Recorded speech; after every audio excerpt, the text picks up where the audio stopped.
বাসার মধ্যে মারছিলি নাকি? আরে পালা যাবো না?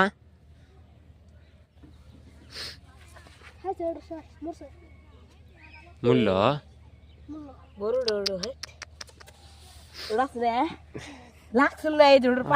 বাসার মধ্যে মারছিস কে? এটা মারার পর কিন্তু অনেক মায়া লাগতেছে, কারণ মারা হয় নাই, ধরা হয়েছে যেহেতু আমরা পালবো, কিন্তু তারপরে একটা মায়া লাগতেছে যে ঘুঘুর মাও কান দিবে যে আমার বাচ্চা দুইটা কোথায় গেল। একটা খারাপ লাগে যখন একটা মায়ের কাছ থেকে তার ছেলেদেরকে নিয়ে আসা হয়, কেমন লাগে তারও এমন লাগতেছে। তো দেখেন আমরা কিভাবে ধরলাম এটা। তো আমরা প্রথমে আসি, এটা কবরস্থান। হ্যাঁ, এখানে অনেক পশু পাখি পাওয়া যায়, যদিও নিয়ে আসতে হয় না, ছোট বাচ্চা নিয়ে এসেছে। তো এখানে বাটাল নিয়ে যাচ্ছি, আর এটা পাথর খুঁটে বাটাল দিয়ে আমরা মারবো। আজকে মারবল নাই, তো ভাবলাম এই সামনের দিকে আছে ঘুঘু। আর এই ঘুঘু বা যে কোনো পাখিগুলো এটা কিন্তু এমনি এক জায়গায় থাকে না, যেখানে দেখবেন একদম গাছ গুজালিদার লোড সেখানে থাকে। তো আমরা আসলাম যেখানে গাছ দিয়ে একদম লোড ভর্তি। তো আসার পর আমি কিন্তু চলাতে পাই না, এই ছোট বাচ্চারা আমি দেখেছি আমাদের গ্রামে অনেক ছোট বাচ্চা আছে, তারা এইভাবে বাটাল চলায় যে একদম এত সই কোয়া চলে না। পাখি দেখলে তারা এক চান্সে মারতে পারে, দেখি এতভাবে ভালোভাবে সই করে যে না পড়ে থাকেই না।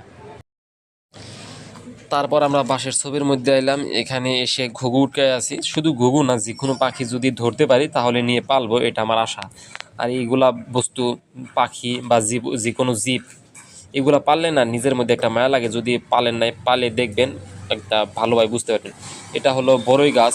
তো আমরা এক দিক থেকে দেখতেছি যে কোন জায়গায় পাওয়া যায়, আর এটা হলো কবরস্থানের ঘের।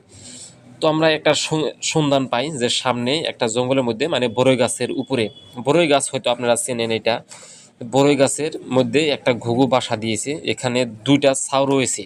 তো আমরা সেটা খোঁজার জন্য যাই। আর যাওয়ার পর সে ছেলেটা কি করে, সে ভাবে যে ঘুঘু আছে তাহলে বাটাল দিয়ে মারি।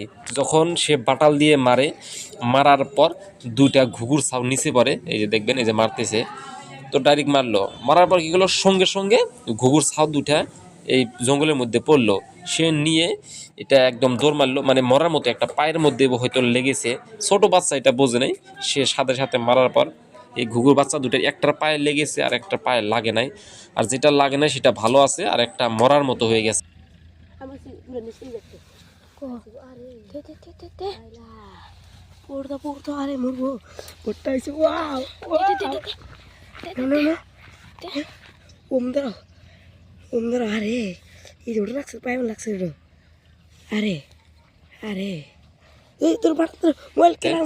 তো তারপর সে কি করে, যে দেখে যে ঘুঘুর লেগেছে, সে ঘুঘুর বাচ্চাটার দাঁত পাড়ানো হয়েছে, মানে মরার দশা।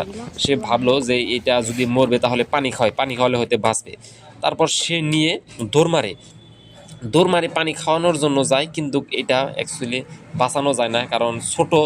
এমনিতে যদি বড় ঘুঘু হইতো বাটাল লাগানোর পর কিন্তু বাঁচতো না। আর এটা ছোট বাচ্চা, তার জীবন শক্তিটা অনেক কম রয়েছে। থাক পরে যাবো না, বাটাল না যা। ওই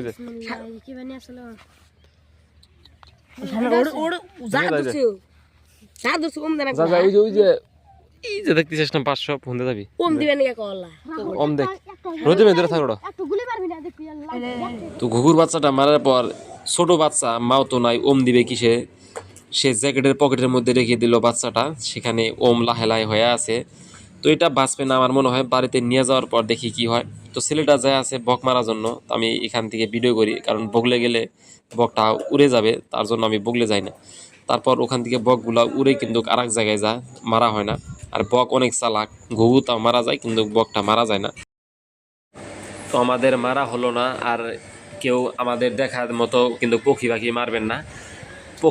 পাখি যাই হোক, আমরা কিন্তু মারি নাই, আমরা ধরেছি পালার জন্য। আর মানুষ হয়তো এইটিগুলা মারে, তাদের একটা জীবন রয়েছে, ওই জন্য তাদেরকে মারা উচিত না। তো এটা দেখে কেউ নেগেটিভ নেবেন না।